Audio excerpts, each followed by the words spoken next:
وقتی وارد دوزخ می شوند، وقتی که اینها را در دوزخ پرتافته می شود، برای اینها چی طعام بود و برای اینها چی شرابی هست، خواستم این جمعه برای شما تحلیل کنم و برای شما از آیت‌های قرآن و احادیث‌های رسول اکرم برای شما بیان کنم.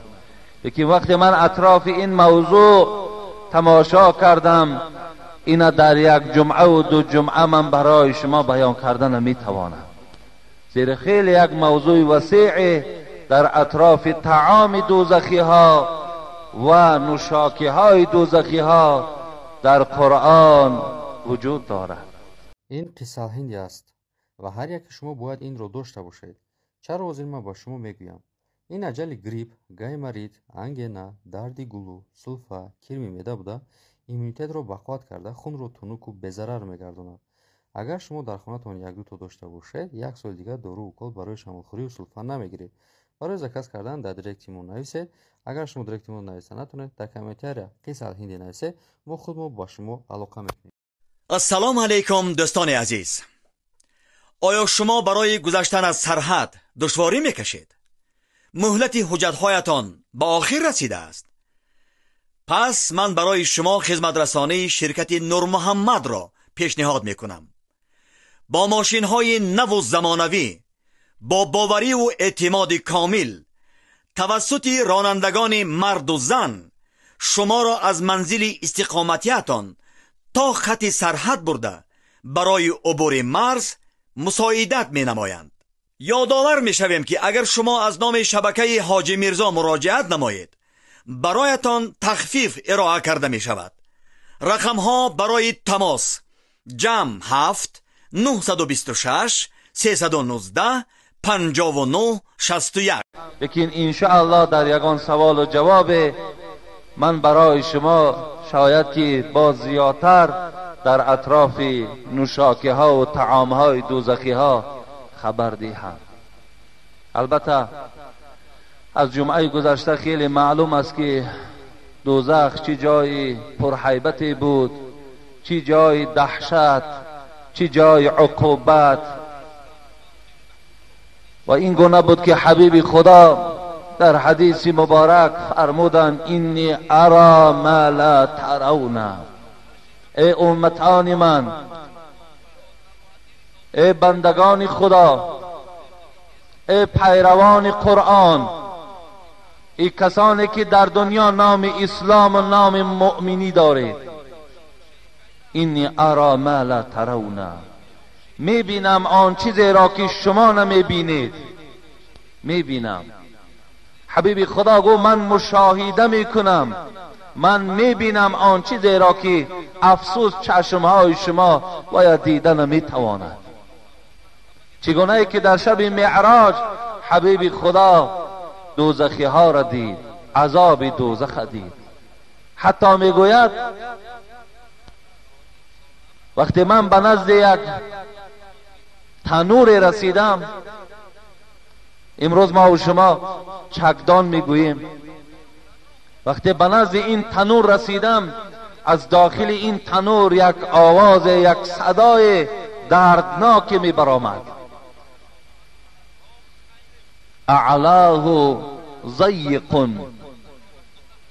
این تنور میگوید بالاش بسیار تنگ بود، لیکن اسفله واسع، لیکن پایانش بسیار گشاد بود.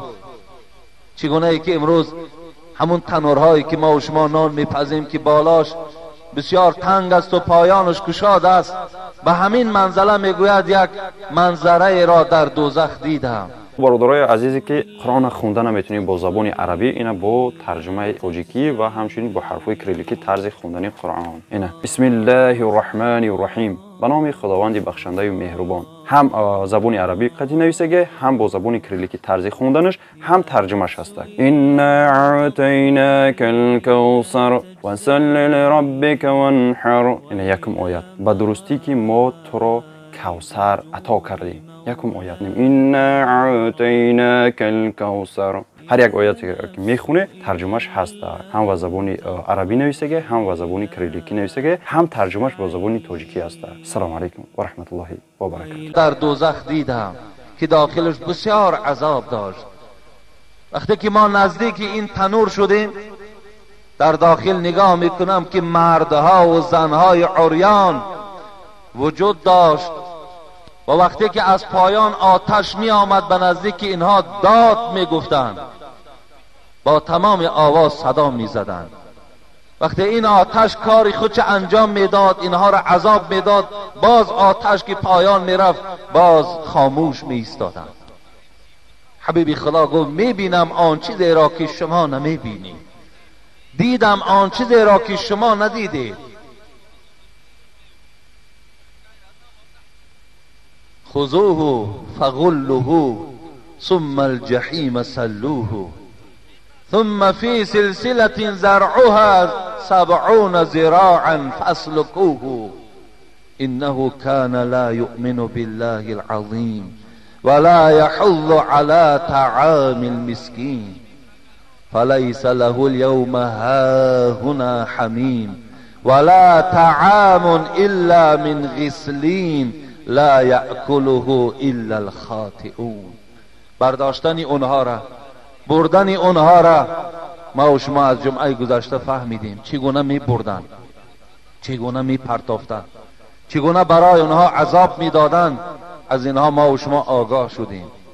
آمدیم بجایی که ولا طعام الا من غسلین لا یأکله الا الخاطئون، بجای رسیدیم که وقتی که اونها را در دوزخ که می پرتافتند، وقتی اون بلندی که من برای شما جمعه گذشته خبر دادم که یک سنگ پرتافته شد، 70 سال این سنگ به قعر دوزخ رفته رسید. وقتی این دوزخی، این گناهگار وقتی پرتافته می شده است، وقتی به این قعر دوزخ که می زده است، افسوس که در اونجا پشیمان می شود. دیگر پشیمانی در داخل دوزخ هیچ فایده ای ندارد. اگر شما نظر کرده باشین، سوره ملک ما و شما تبارک میگوییم، همینه که بالای قبرهامان میخوانیم، وقتی همین نظر میکنیم میگوید اذا القوا فیها سمیعوا لها شهیقا وهی تفور. هر وقتایی که دوزخی را در دوزخ پرتافته میشود، لها شهیقا وهی تفور، پروردگار میگوید دوزخ آوازش به آواز خر مانند است، مثل خر فریاد میزد است دوزخی را که میدید است. چگونه ای که مفسرای قرآن میگویند به نزدیک یک خر وقتی که یک مشت جو نزدیک میکنی که یک حرس دارد، وقتی دوزخ هم که طعام خودش میدیده است، وقتی دوزخی که گویم نماینده خودش دوزخ که میدیده است، مثل همو خر حرس میکرده است. شهیقا و هی تفور، الله میگوید دوزخ میجوشد. تکاد تمیز من الغیظ، الله با در همین سوره مبارکه بیان میکنه زود است که از غضب این دوزخ میکفد، زود است که قریب که میکفد وقتی که دوزخی را در داخل خودش میبیند. کلما القی فیها فوج سألهم خزنتها الم یأتکم نذیر قالوا بلى قد جاءنا النذیر فكذبنا وقلنا ما نزل الله من شيء ان انتم الا فی ضلال کبیر. الله میگوید وقت دوزخی که در قعر دوزخ میزده است، ملائکه میپرسیده است ای انسان، تو میدانستی که همین دوزخ هست، میدانستی که این گونه عذابهای رنگارنگ هست، آیا در بین شما کسی نبود که شما را خبر دهد؟ آیا در بین شما یگان پیغمبر یا یگان عالم و داملای وجود نداشت که شما را از دوزخ خبر دهد؟ آیا شما اینو نشنیدین؟ این دوزخی ها چی میگوید؟ میگوید مثل که خجالت زده، مثل آدم شرمنده سرها پیش خود و میگفتند کلما القی فیها فوج سألهم خزنتها الم یأتکم نذیر قالوا بلی قد جاءنا النذیر، گفتن بله بود در بین ما، بود شخصانی بود که ما را از دوزخ خبر میداد، لیکن ما در عوض خبر اونها چیکار میکردیم؟ فکذبنا و قلنا ما نزل الله من شیء. میگفتیم اینا دروغ میگویند، اینا افسانه میگویند، این ملا و این ایشان و این شیخی که ما را از دوزخ خبر داده ایستاده است اینا گمراه هستند. ما این خیل میگفتیم. و قلنا ما نزل الله من شیء ان انتم الا فی ضلال کبیر. و قالوا لو كنا نسمع او نعقل ما كنا في اصحاب السعیر. بعد میگفتن اگر در دنیا ما عقل می داشتیم، تصور کنین که آدم دوزخی عقل ندارد، به عقلی میکند. اگر ما در دنیا عقل می داشتیم، نسمعو به معنای که اگر ما در دنیا این پیشواها را گوش می انداختیم، ما کن فی اصحاب السعیر، امروز ما در این چاه دوزخ نمی افتیدیم. افسوس که اینها را گوش نکردیم، افسوس که به اینها حواله نکردیم، افسوس که اینها ما را وقتی گفتن بی نماز بدبخت است، بی نماز از رحمت الهی دور است، ما را قهرمان کرد، ما را قهر کرد، ما را غضب کرد که این چه حق دارد که بی نماز تنقید میکند. ما وقتی گفتیم که عرق نوش از شفاعت حبیب خدا محروم است، ما را در دنیا قهر کرد. ندانستیم که این ملامت و مذمت این برادر برای ما فایده کلان داشته است، ما اینو نفهمیدیم. الان امروز با چیکار میکنیم؟ از عذاب پروردگار میچشیم. فاعترفوا بذنبهم فسحقا لاصحاب السعیر. پروردگار چی زیبا بیان میکند، در آخر بعد چی میگوید؟ فاعترفوا بذنبهم. بعد گناهگار وقتی در دوزخ خودش را میبیند، در گناه خودش اقرار است، میگوید در اصل جای من باید دوزخ باشد. خودش میگفت است، خودش میگفت است که من ارزنده دوزخ هستم، زیرا که در دنیا ناسپاسی کردم. خودش در گناه خودش میگوید قائل است. و در اون داخل الله گفت ولا طعام الا من غسلین. اونها طعام ندارند، چگونه ای که برای جنتی ها طعام های رنگابرنگ، نوشاکی های رنگابرنگ، میوه های رنگابرنگ، لباس های رنگابرنگ، خانه ها و کوشک های رنگابرنگ است، برای دوزخی ها اینها وجود ندارد. الله گفته ایستاده ولا طعام الا من غسلین. دوزخی طعام ندارد مگر غسل میخورد، غسلین میخورد. غسلین چیست؟ غسل این زرداب، این خون که از بدن دوزخی ها جدا می شود، آن زرداب و آن خونی که در حالت عذاب دوزخی از بدن او جدا می شود، اینها را در ظرف ها می گیرن و برای دوزخی ها در حالت تشنگیشان می دهند. زرداب و خون و چرکی که از بدن دوزخی ها جدا می شود. لا یأکله الا الخاطئون. پروردگار گفت بسیار درشت است این زرداب و این چرک و این خون بسیار چیزی وزنین است برای نوشیدن، برای خوردن، لیکن یقین دانند که این خطاکارها میخورند.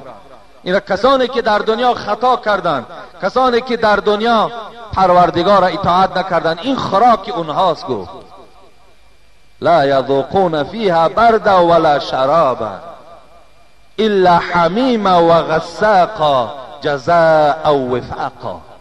پروردگار لا یذوقون فیها بردا ولا شرابا.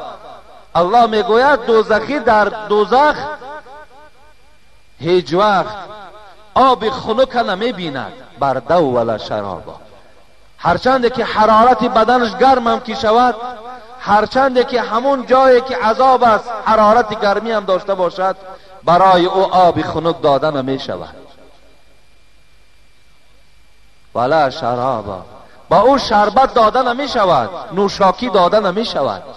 الا حمیم و غساقا. الله گفت فقط به او حمیم داده می شود، به او غساقا، به او زرداب و خون و چرک داده می شود. حمیم گفته آب جوش می گوید. تسقا من عین آنیه. انا همون عین آنیه، همون چشمه هایی که از آب جوشند. وقتی که دوزخی تشنه می شود، وقتی آب طلب می کند، در ظرف ها برای او این داده می شود. سوره محمد که در قرآن وجود دارد، الله میگد و سقوا ماء حمیما فقطع امعاءهم. پروردگار میگوید وقتی که نوشاکی ها را به دوزخی ها داده میشه که نوشید، و سقوا ماء حمیما، این آب جوش نوشید. وقتی می نوشند فقطع امعاءهم، پروردگار گفت وقتی که همین آب که به درون رفت، فقطع امعاءهم، روده هاشان تیکه تیکه می شود. داخل عذاب، نوشیدنش مشکل. لیکن اگرچه نخواهی هم تو را مجبور میکنن که نوش اینه، نوش. تو در دنیا از این ده بدترهاش نوشیده بودی. تو در معرکه ها مردم با این از این ده بدترهاش قطعی چیکار کردی؟ مردم از عقل بیگانه کردی. امروز اکن برای تو انا همین و جزاء اوفا، جزای مناسب برای تو هست. انشاءالله من این در باب این گویم طعام و شراب دوزخی ها و خلاصه آمدم که وقتی خیلی موضوع کلام بوده است، خواستم یک خیلی وقتی زیاد شاید یکان نیم ساعت زیادتر در اطراف این انشاءالله من صحبت میکنم، تا که ما و شما باید که از عذاب دوزخ و باید که ما و شما از راحت جنت باید درکدار باشیم. انشاءالله اینا هم و خودشان یک موضوع خاصه ای دارن، من برای شما مفصلا بیان میکنم، لیکن از بس که اینجا سوال های زیاد آمده است، همینا را من برای شما جواب گویم.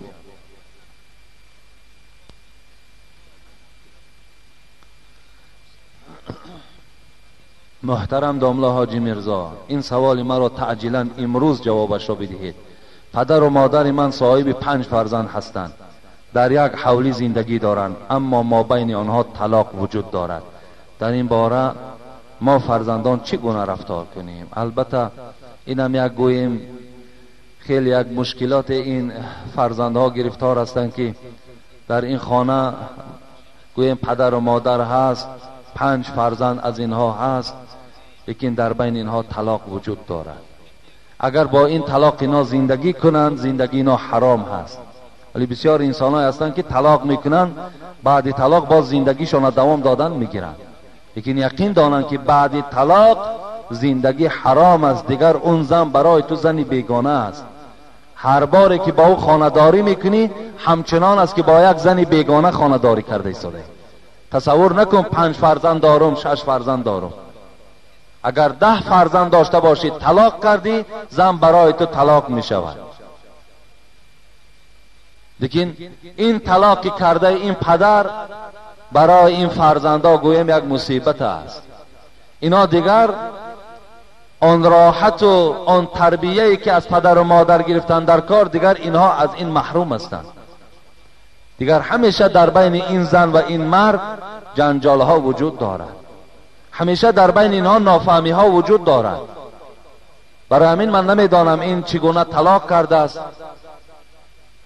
و از همه بهتر همین است که طلاق شما رفته در اداره مرکز اسلامی، اداره مفتیات ده مراجعت کنید، کاری کنید که در حال در بین شما یگان فتوای یافته دهند و زندگی تان برقرار کنید.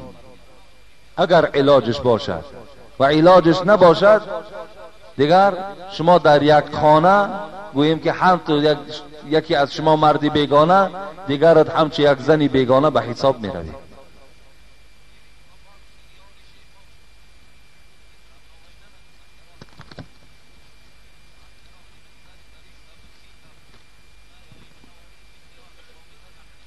السلام علیکم داملای شیرین سخن. من یکی از مخلصان به همتای شما هستم. من یکی از ساکنان دهات کوچک تاجیکستان، انیقترش دهه حلقیار، ناحیه خاولین.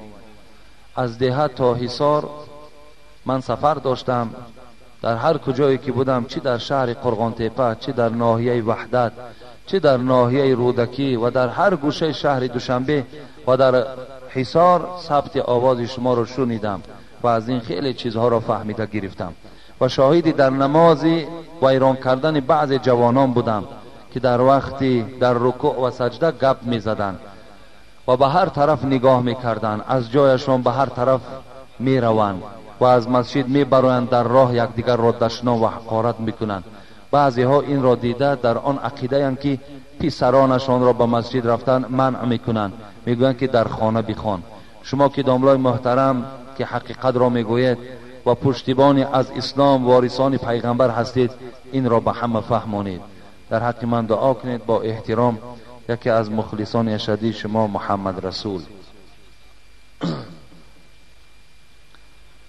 در مسئله نماز ما که بیان کردگی بودیم، قریب 4 جمعه ما در اطراف فضیلت نماز و ترتیب نماز صحبت ها داشتیم و باز این برادر که از ما سوال کردن، به همه شما همین رسانیدنی هستم که نماز این یکی از 5 رکنی که در اسلام هست، یکی از اونها اسلام، یعنی یکی از اونها نماز به شمار می رود و نماز بی نهایت گوییم که شرف و قدر انسان در دنیا و در آخرت بلند می کند. لیکن جوانای عزیز، نماز خیلی با دقت خوانید، نماز با حضور دل خوانید. حتی از سوره مؤمنون من برای شما گفته بودم که نجات یافت مؤمن ها همان مؤمنی که در نماز خاشع باشد، همان مؤمنی که وقتی در بالای جای نماز می براید همه کار دنیا برای او حرام باشد، همه گویم تمامی آن چیزی که از هوش و گوش، آن حسیاتی که دارد، همه را به سوی پروردگار روانه کند. بهترین نماز باید که شما ادا کنید. در حالت نماز خواندن باید شما حرکت های بیجا نداشته باشین. شما به هر طرف نگاه کردن در حقوق ندارین. شما باید فقط به سجدگاه تا نگاه کنید. هر یک رکن نماز با آرامی انجام دین. رکوعای دراز کنید، سجده هاتون هم طولانی باشد، تسبیحاتون هم با حضور دل باشد، همان سوره هایی که میخوانین، همان صلوات هایی که در داخل نمازن، همه اونا را آهسته ملایم خوانید که هر کدام او با تلفظ درست از شما صدا دهد. در هیچ یگان آیت، در هیچ حدیث، در یگان کرده عزیزان ما و شما نه آمده است که نمازها در نماز گوییم که دوستان خدا به هر طرف نظر کرده باشند، بی پروایی کرده باشند. در نمازاتون خیلی با دقت باشید. اگر در نمازها به اهمیت و به پروا باشید، پس این نماز شما در نزد پروردگار هیچ گوییم که قدر و قیمت ندارد. اون حضرت صوفی الله را یادتان باشد، من مصرع‌های شعریش خوانده بودم که وی میگفت دل جدا زبان جدا باشد، او کجا طاعت خدا باشد. دل جدا زبان جدا باشد، او کجا طاعت خدا باشد. وقتی که دل با زبان یک جا نیست، دل دیگر چی میخواهد، زبان دیگر چیز میگوید، این کجا طاعت پروردگار است. جسم در خانقاه و دل در سیر، این چونین بندگی چی خط و چی خبر. جسم تو بالای جای نماز است، لیکن تمام خیال تو در کوچه است. این از کجا میگوید؟ این چی عبادت است؟ دست در صبح، زبان در یاد، دل در انجام دنیوی فریاد. در دست و تسبیح سبحان الله، الله اکبر میگوی، لیکن دل تو فقط و فقط گوییم که در نظارت بیرون، در نظارت دنیا هست. این تسبیح تو از کجا قدر و قیمت می‌یابد؟ ظاهر خود حرقه پوشی ها، باطن خود مکر و فریبی ها. بیرون ظاهر بسیار با یک آدمی با تقوا و با ایمان مانند است، لیکن داخلت همه مکر و فریب است. حضرت در آخر گفتن این چی طاعت چی بندگی باشد، مردنت به که زندگی باشد. از این گونه عبادت و از این گونه گویم طاعتی که تو به سوی پروردگار میکنی، از این در مردن بهتر گفتن حضرت. زیرا این طاعت عبادتی تو هیچ قدر و قیمت ندارد.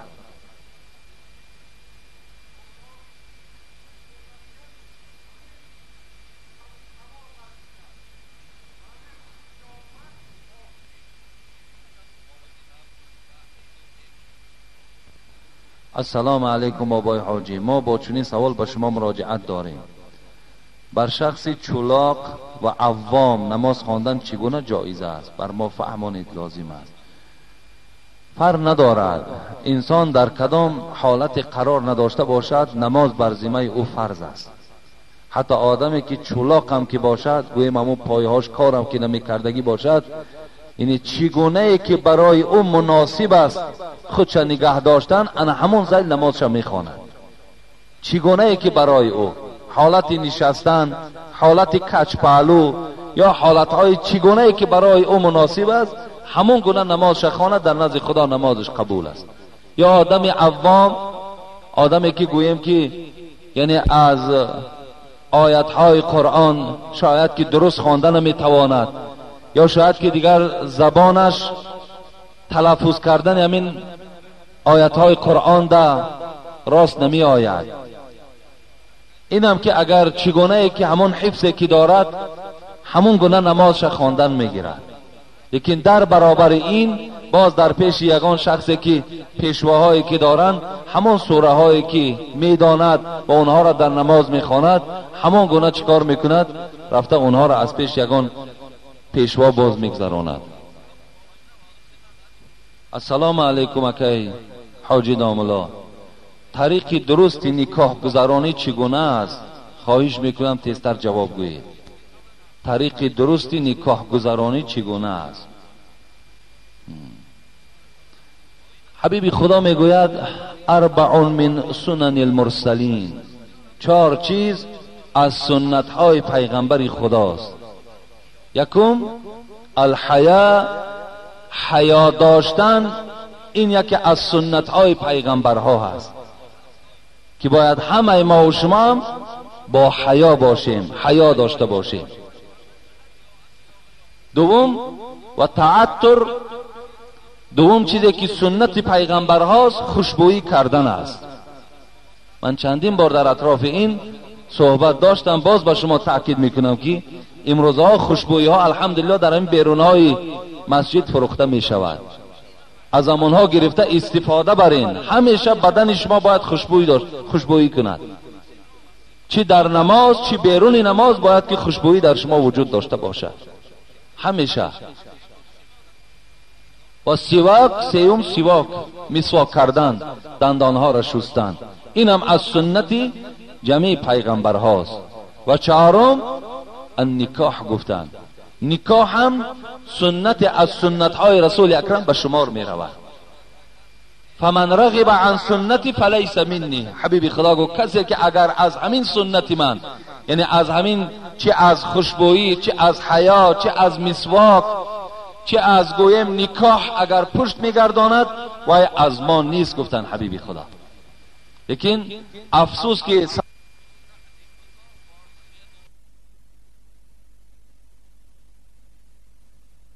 زرانیدگی باشد خیلی کم است، خیلی کم است. شاید از 100 نفر یا 2 نفر یا 1 نفر باور که یافت شود خلاص. اکثر نکاح های شب همش باور که آلوده خرافات و بدعت و دیگر گناه ها قطعی آلوده شدگی هست. شب دراز گویم نکاح میکنیم، مردم زیاد جمع میکنیم، خب از آن جمله گویم دخترهای زیاده که عفت ندارن، دخترهای زیاده که گویم هیچ کدامش یگان رویمال و یگان گردنبنده در گردنهاشان وجود ندارد. اطراف دختر ما و شما در جمع میشوند 20 نفر 30 نفر، بعدن طلباتشان چی است؟ فقط همین است که زمان این دختر تن و نفس خودش را با این جوان میبخشد که اگر شما 50 یا 100 سامانی با اونها دید، کدام شما پیش راه همین کار را گرفتیم؟ کدامت؟ وقتی سوال می شود، وقتی جواب کی میگیریم، باید شما را عملی کنین، آخر اینو در عمل اجرا کنین. آن دخترهایی که از گویم که جانب شهر 100 سامان و با زیادتر شعالی آیسته آیسته امروز 100 سامان شده است. آلی آیسته اون روز یک جوان گفت که ما در یک معرکه اشتراک داشتیم، $100 گفتن. آلی آیسته همین هم رفتن میگیرد اگر پیش راه همی کار ما نگیریم. و چی حقوق دارد که 100 سامان یا $100 ما و شما را میگیرد؟ چی حقوق دارد؟ و چی خدمت کرده است در حق دختر ما و شما. برعکس با این گونه دخترها اگر دختر ما همنشین میشد، امروز کسی برای سراغ او نمی آمد، در 20 و 25 میرفت، شوهر نمی یافت. اما او شما پروا ندارید. بعدا وقتی که میگیم خیلی نکاح را که سر میکنیم، اکو خیلی زنکا میدانند. نه، زنکا نمیدانند. تو مسئول هستی در نزد پروردگار، تو در نزد خداوند جوابگو هستی. برای همین باید نکاح روبرو شود. نکاح شاهید امروز باید ما ترک کنیم. این شاهد بازیش این یک گویم که امین یک نکاح امروز دویم درجه یا سوم درجه هست. نکاح باید روبرو شود، دختر از یک طرف، بچه از یک طرف. در بین باید داملا موعظه کند، حق شوهر و حق زن باید خبر دهد و بعدا نکاح اینها را بندد. این از طریق درستی نکاح. جوانان را میبینید امروز شکر خدا اینقدر پیشرفت در علم شده است، میره میبینی بالای کرپچه با همون پتینکاش نشستگی هست. چه حاجت است؟ این هم یکی از خرافات است.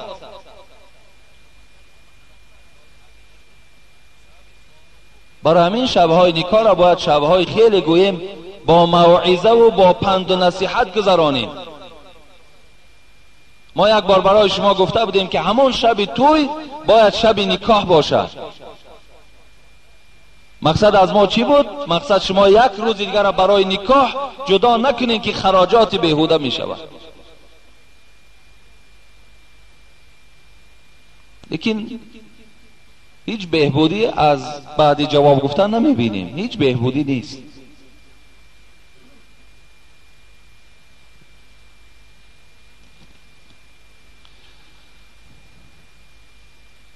کوشش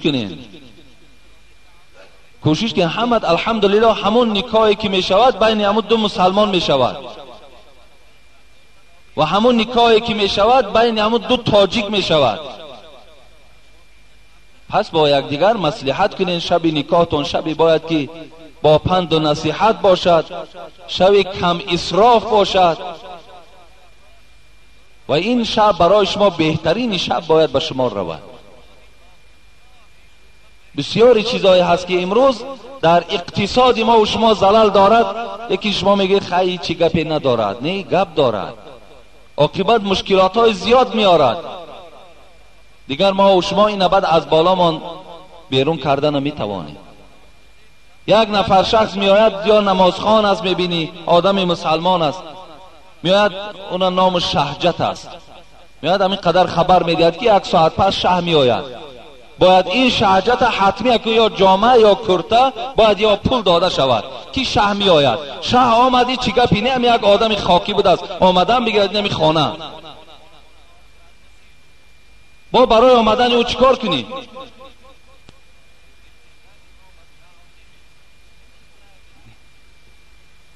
چی چیزای نادرست داره؟ همه اینا خراجاتن. 4 کرپه که خودمان پولش دادگی از بالای ماشین می فرارد. این کسا میگن کرپه خنبون چی از با چی نامی دارد، اینم پول دادن در کاره. یک آدم دیگه یک تخت دیگر را راست میکند، اونم پول دادن در کاره. همه این پول دادن در کار.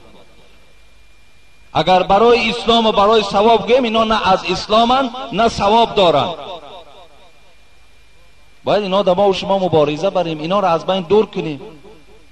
آخه همون مبلغایی که در او صرف میکنیم را در بهبودی خانه و در کمبودی های خودمان صرف کنیم، انشاءالله این در ما اجر ثواب میگیریم. با یک گروه گویم که اوباش میگن اینا را، این شهبازگیرا را در قدرهای سادگی، باز مثال طلا و تارای، اینش حرام است. اینش مجبور کردن، اینمی غصب از راه گویم که یک میداری یک آدم او مثال پول و مالش میگه، مثل همون است. این میرم در تمام محله ها وجود دارد، در تمام محله ها. ما دوست می‌داریم مثال می‌خواهیم که خیلی همون نماینده های محله ها، فعال های همون محله ها، پیشواها و سرورای همون محله ها هم برای پیشگیری همین شهدات چیکار کنن؟ کوشش کنن. همون روزهای توی مثال هیچی گپی نی، همون 1 ساعت یا نیم ساعت باید صرف کنیم و نگذاریم که همین معرکه در محله ما رخ دهد. السلام علیکم بابای حاجی، از شما خواهش میکنم که با سوال من جواب گردانید. میگویند که در شب قدر، شب عید فطر، شب عید قربان مرد با همسر خودش همخوابگی کند فرزند صالح به دنیا می آید. این درست است؟ در همه شب همخوابگی بازن هیچ جنایت و هیچ گناهی نیست، لیکن فرزند صالح این عطیه پروردگار است. اگر خداوند برای تو نصیب گردانیده باشد فرزند صالح می دهد و اگر نصیب نگردانیده باشد در هر شبی که با زنت خانه‌داری هم که کنی خداوند از فرزند صالح البته ترا محروم میگرداند. اگر خداوند در نصیب ما، در تقدیر ما اگر فرزند خوب کشیده باشد ان شاء الله غیر شبهای عید هم که اگر با زنت خانه‌داری که کنی خداوند همو را برای تو نصیب میکند. زیرا اگر نظر کنین حضرت نوح پیغمبر بود لیکن فرزند ناصالح داشت، کنعان بچهش سخنش گوش نمیکرد، حتی از دنیا کافر گذشتند.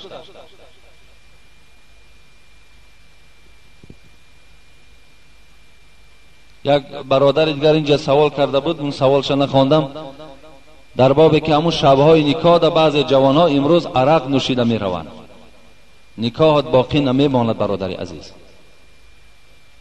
برای شرم و حیام دور شدن، حالا که من حدیث از پیغمبر خدا خواندم که حیا این سنت حبیب خدا هست، باید با حیا باشی.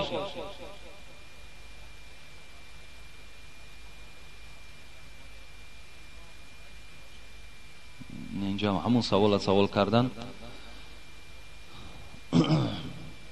در باب همین نکاح و در باب اون چیزی که بود من گفتم. شما می توانین پدرای عزیز و برادرای عزیز کدام شما زن میگیرین، باور کنین این چیزایی که من گفتم همش زیادی و همه این در بخت تو زلال دارن، در زندگی تو زلال دارن. امروز شما جوانای عزیز اگر جوان مردی تانه میخواهید نشان دهین، دلیری تانه میخواهید نشان دهین، امروز همین عدد ماشین هایی که میروند و میآیند با 20 و 30 رسیده است، همین ها را کم کنین، همین ها را کم کنین. انا جوان مردی، شما پیش راه اسراف بگیرین، شما با اسراف مبارزه برین، انا این نشانه جوان مردی شما هست. 20 ماشین 15 ماشین در پیش هر یک بوت هایی که میگذارین، اینقدر رنگ باری که اونها را میکنین، چه حاجت است؟ اینا از یگان رسم و اصول اسلامی ما نیستند.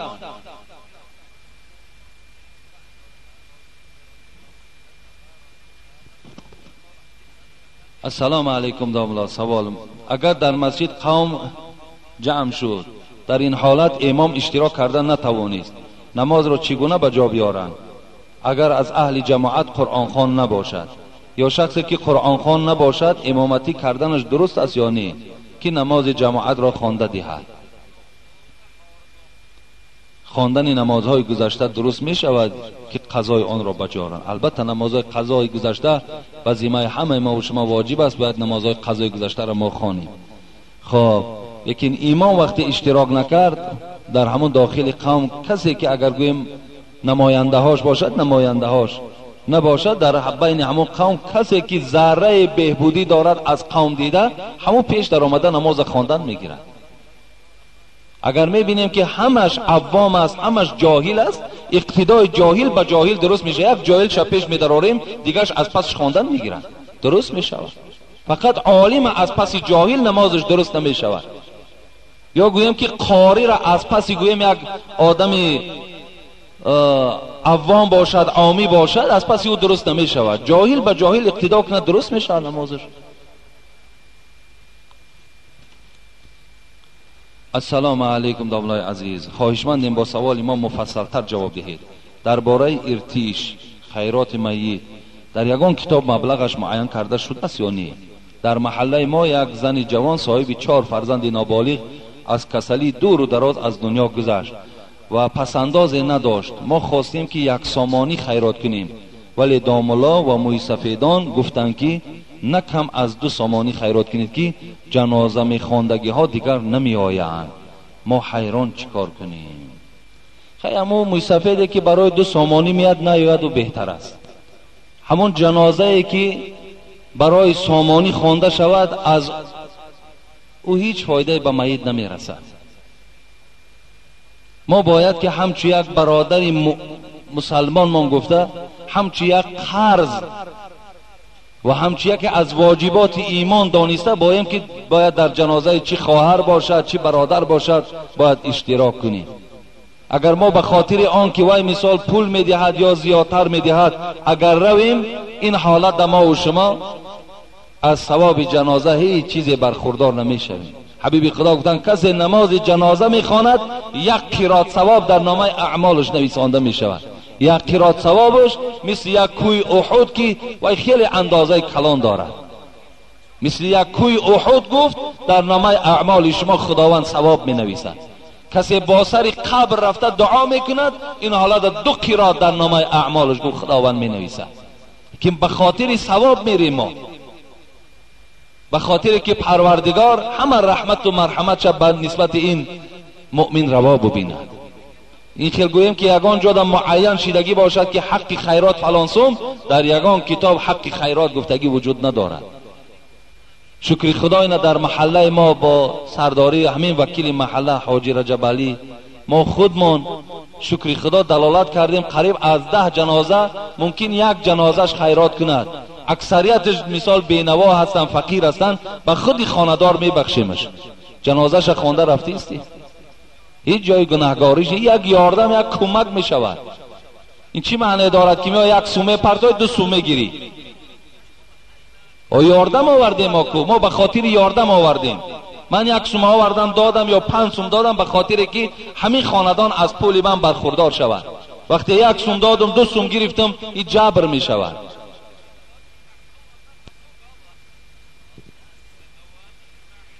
درباره خیرات ها ما صحبت داشتیم، شما می توانید از همون کسیته ها گوش اندازین.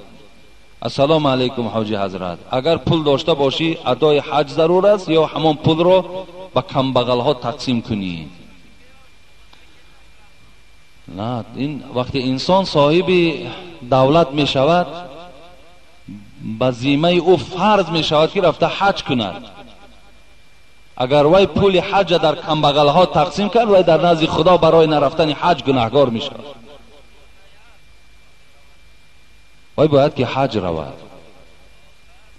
بسیار از آدمای دولتداری که خدا را شکر امروز صاحب پول حج شدند باید که حج رفته، اینم یکی از رکن اسلام به شمار می رود، رفته حج کنند.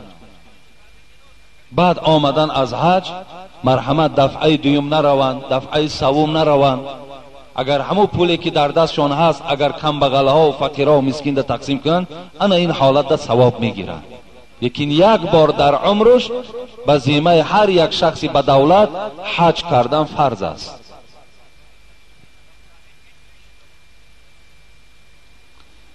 السلام علیکم داملا حاجی میرزا، فقط از شما یک خواهش دارم که من در حق شما بعض گمانهای بد و سخنهای نادرست میزدم، مرا ببخشید داملا.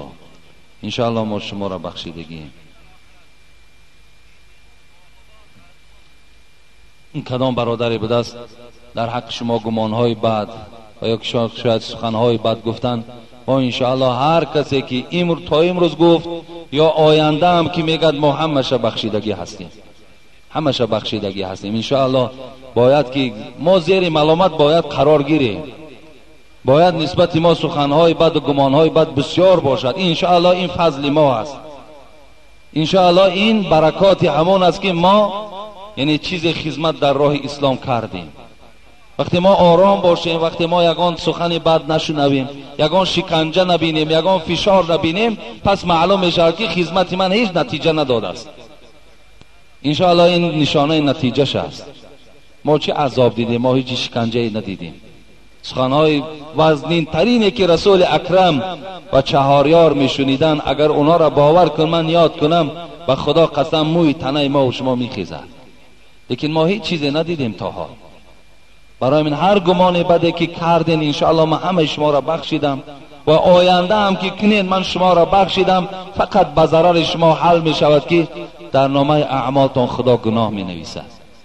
زیرا الله در قرآن یا ایها الذین آمنوا اجتنبوا کثیرا من الظن ان بعض الظن اثم. زیرا پروردگار میگوید ای کسانی که ایمان بر خدا دارین از گمان پرهیز کنید که بسیاری از گمان این گناه هستند. شما گمان بد در حق یک برادر مسلمان تا نکنید. هیچگاه در حق او یگان بدبینی و یگان تهمت پیوست نکنید که شما در نزد خداوند جواب میگویید. لیکن هر کسی را که ما در حق او تهمت، بهتان، گمان بد میکنیم وای برد میکند، وای غلبه نسبت وای هست. زیرا روز قیامت از ثوابهای تو میگیرد و گناهاش در تو میبخشد. هیچگاه میلش در راست ما کردین ما شما را بخشیم، لیکن در راست هیچ برادرتان شما گمان بد نکنید. هیچ برادرتان در قفای او شما غیبت و تهمت نکنید. همین مؤمن اساسی، مسلمان اساسی شوید. چگونه که آیت جمعه پیشین خواندم یا ایها الذین آمنوا ادخلوا فی السلم کافة. الله گفت در همین اسلام با پررگی درآیین، با زبانهاتون درآیین، با دستهاتون درآیین، با شکمها و پایهاتون درآیین. در یک قسمش ایمان داری و در یک قسمش ایمان نیاری، این نشانه منافقی هست. برای همین پرره مسلمان شوید. در قفای یک برادرتان سخنهای بد نگویید. ما و شما الحمدلله مسلمان هستیم که ما باید پراکنده نباشیم. ما با یکدیگر باید که دوست باشیم. باید در بین ما و شما شفقت و مهربانی باشد، غمخواری باشد.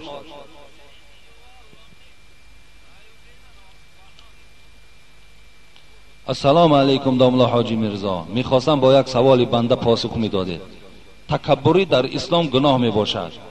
عالمی را میدانم که همه او را حرمت و احترام میکنند، لیکن او آدم را از روی داراگیش بها میدهد. اگر پول و مال و چیز داشته باشد به تو با روی خوش، با خنده و با دو دست سلام میکند، ولی اگر کم بضاعت باشی سویت نظر نمیکند. التماس با این گفته ها روشنی اندازید. دوم، آیا در ماه شریف رمضان با زن نزدیکی کردن درست است یا نه؟ در آخر از شما یک دعای نیک طلب دارم. البته در ماه مبارک رمضان بعد گشادن روزه تا سحر گویم، تا صبح، تا زمانی که ما و شما سحرخیزی میکنیم، تا همان زمان زنها در اختیار شما هستند. البته خانه‌داری در ماه رمضان فقط منع است از صبح صادق تا فرو رفتن آفتاب. بعد او شما می توانید که باز بعد گشادن روزه تا سحر زنها در اختیار شما هستند، خانه‌داری تا نکردن گیریم. لیکن این برادر میگوید تکبری حرام است در اسلام و عالمی را دیدم که با آدمای ثروتمند و دولتمند و وظیفه‌دار خیلی گویم با تبسم و خیلی گویم با یک حالتهای بهترین مراسم میکند، لیکن آدمای کم بغل و کم بضاعت را تماما احتراف نمیکند، تماما احترام هم نمیکند. برادر عزیز، در این مسئله باید شما ملال نشوید، زیرا این از اول دنیاست. حضرت عمر میگوید عز الدنیا بالمال و عز الاخره بالصالح الاعمال. آخرت در عزت فقط به عمل صالح است گفتند، لیکن در دنیا عزت فقط به مال است. مال داری عزت داری، مال نداری عزت نداری. دنیا در همین قاعده هست. برای چی سخنهای حضرت سعدی را فراموش کردیم؟ من برای شما خوانده بودم امروز خلق خیش بسیم و بزر کنند. حضرت گفتند ببین امروز خلق خیش بسیم و بزر کنند، بیزر اگر برادر زو هم حذر کنند. حتی برادر جانیش هستی یا گویم برادری که از یک مادر یک پدرش هستی، پول نداری تو برادر اون نیستی.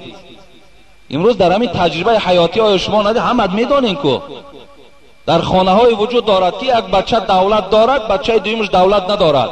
همون پدر مادر با دولت چه دوست میدارد، کم بغل چه دوست نمیدارد. همین شما نمیدانین، همت میدانین.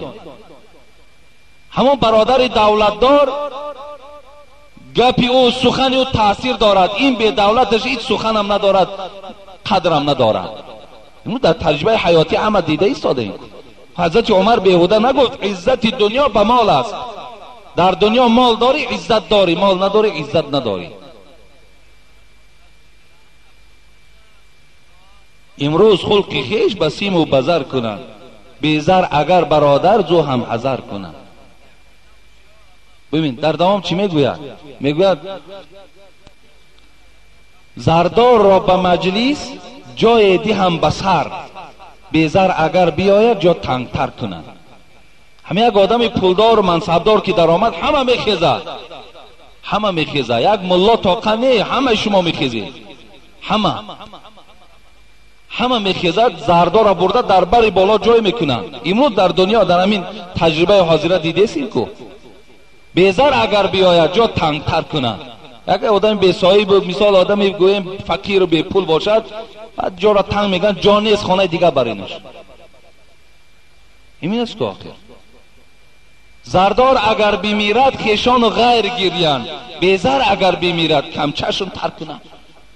اگر زردار میمیرد باور کنین همه گریه میکند، تمام آدم.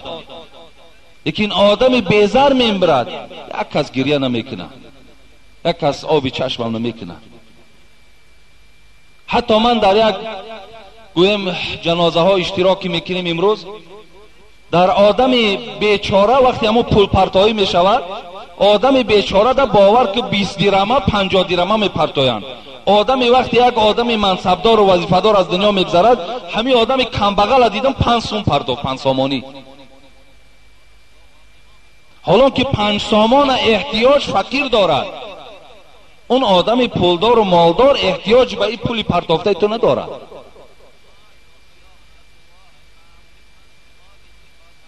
برای همین برادر عزیز در این ملال نشو، غمگینم نشو. دنیا را قاعدش همین سنت دنیا هست، دنیا همین که قاعده دارد. و حضرت سعدی را خدا رحمت کند میگه در همه جهان اگر سری نیشتر است، این همین دنیا اگر همه گویم که یگان خانه نباشد، دنیا گویم یک زمین راست هموار باشد و در یک گوشه همین یک میخی راست باشد، یک سوزن راست، در همین قدر دنیایی که گویم هیچ حد و کنار ندارد، یک سوزن در یک اطراف راست کردگی باشد، گویم یک خار در همون زمین باشد، در همه جهان اگر سری نیشتر است، در پای کسی خلد که درویشتر است. همون خار در پای یک آدم کمبغل میزند. میگه میزان که با همه راستی دارد، میلش طرفی بود که وزنین تر است. حتی همین ترازو را بین میگن، همین ترازو هم میگه یک چیز حقیقت های، لیکن همیشه بارش میگه به طرف همون وزبینی میرود، هیچ وقت طرف همون رقم نال نمیرود، فقط همون 1000 دا میرود. برای همین این مسئله دا دادر عزیز شما غمگین نشوین. لیکن هر یک پیشوایی که، هر یک پیشوایی که، هر یک ملایی که، هر یک ایشان و شیخی که اگر یک آدم به خاطر مالداری و دولتداریش تعظیم کند، حبیب خدا گو که از 3 یک حصه دینت می رود. به خاطر دولتداری و مالداریش تعظیمش کند، همیشه همون را چکار کند؟ همیشه همون را گویم که صفت کند، به خاطر پول و مالش، به خاطر دینداریش نی. حبیب خدا گو از 3 یک حصه دینت رفت را. و آخر دعوانا ان الحمد لله رب العالمین. انشاءالله چگونه که برای شما وعده کردیم جمعه آینده اطراف زکات خدا خواسته باشه من با شما صحبت میکنم.